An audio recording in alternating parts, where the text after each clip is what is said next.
হরে কৃষ্ণ। আমরা কুচবিহার থেকে এসেছি নবদ্বীপ ধামে মায়াপুর ধাম দর্শন করার জন্য। তাই আমরা নৌকায় করে নবদ্বীপ ঘাট থেকে মায়াপুরে যাচ্ছি। আমি শ্রী চৈতন্য মহাপ্রভুর জন্মস্থান অর্থাৎ মায়াপুরে এসেছি। আপনারা কৃপা করবেন আমি যেন এখানে ভালোভাবে থাকতে পারি, ভগবানের সেবা করতে পারি বা ভগবানের ধাম ঘুরতে পারি। হরে কৃষ্ণ।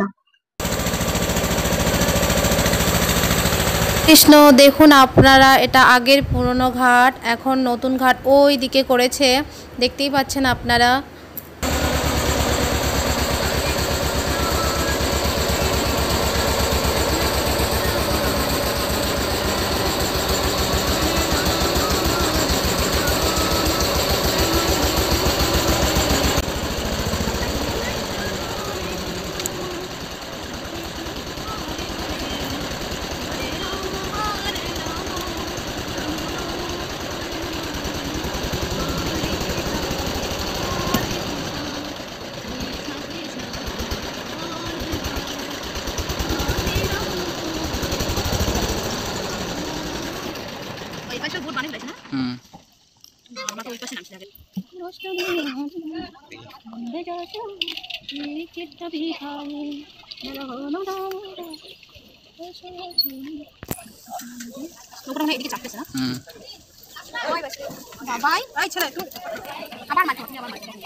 আমরা মায়াপুরে ফেরিঘাটে এসে পৌঁছাইলাম।